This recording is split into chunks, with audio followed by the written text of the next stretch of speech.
আমরা বাঙালি মানুষের দুঃখের কথা শুনলে পারি না নিজের কলিজাটা কাইটটা মানুষের হাতে উঠাই দিই।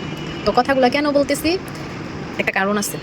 তো আমার স্ক্রিনে লক্ষ্য করবেন, একটা মাইয়া দেখা যাইতেছে, মাইয়ার নাকি 13 বছর রানিং চলতেছে, 13 বছর। তো এই মেয়ে নাকি 12 বছর বয়সে প্রেম করছে, আবার 12 বছর বয়সে বিয়ে করছে, 13 বছর বয়সে বাচ্চা হয়েছে। তো এই মেয়ে 2 মাস প্রেম করছে, 2 মাস প্রেম করে তারপরে ছেলেকে নিয়ে পালাই গেছে।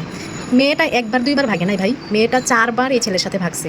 একটা ছেলে জোর কইরা আপনারা উঠাই নিয়ে যাইতে পারবে না, কখনোই পারবে না, ইম্পসিবল বিষয়টা। এটা খেয়াল করবেন, এটা একটা লক্ষণীয় বিষয়। আর আমি এখানে একটা মেয়ে হয়ে আর একটা মেয়ের বিপক্ষে বলতেছি, বিষয়টা এরকম না। বিষয়টা কেউ এরকমভাবে নেবেন না, দয়া করে কথাগুলো শুনবেন। তারপরে কারো যদি কোনো মন্তব্য থাকে, কমেন্ট থাকে, কমেন্ট করবেন। তো একটা মেয়ে 4 বার ভাইগে গেছে ভাই, 4 বার ভাইগে গেছে। ছেলেটা কি জোর করে উঠাই নিছে ঘর থেকে? জোর করে উঠাই নাই না। এই মেয়ে ধরি ছোট, ঠিক আছে, আমি ধরি মেয়েটা ছোট, কিন্তু 4 বার কেমনে ভাগলো?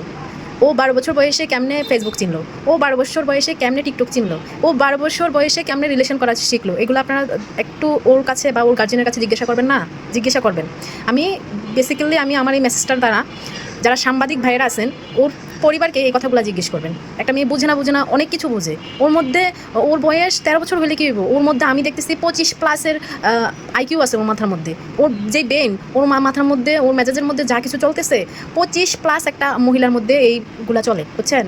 ও আমাদের মেধার মধ্যে এত কিছু আসবে না। ওর ইন্টারভিউ একটা দেখলাম, ও এত কনফিডেন্টলি সাথে কথা বলতেছে, মানে কথার মধ্যে কোনো ঝামেলা নাই।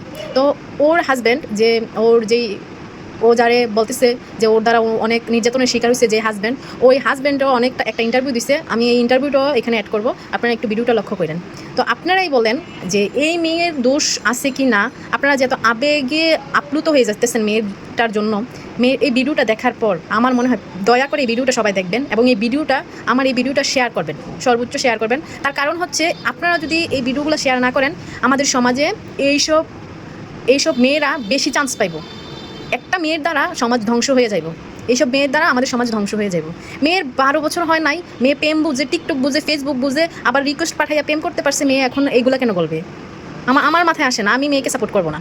এখন আপনারা করবেন, আপনাদের আবেগ বেশি, আপনারা করতেই পারেন। চলেন ভিডিওটা দেখে আসি, ছেলেটা কি বলে, চলেন। তাদের বাসায় নিচে 1 সপ্তাহ রাখছে বিয়া ছাড়াই, এমন নিত আইতো যাইতো।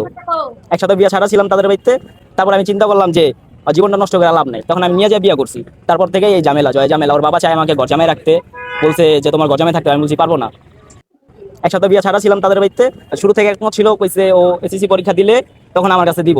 তো এর আগেও আমার চাপ দেয়, তারপর আগে আমি নিয়ে যাই।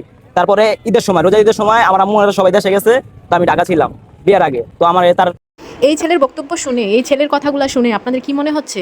মেয়েটা কি আসলেই এখনো নিষ্পাপ? যদি নিষ্পাপ হয়ে থাকে, কমেন্ট বক্সে জানাই যাবেন।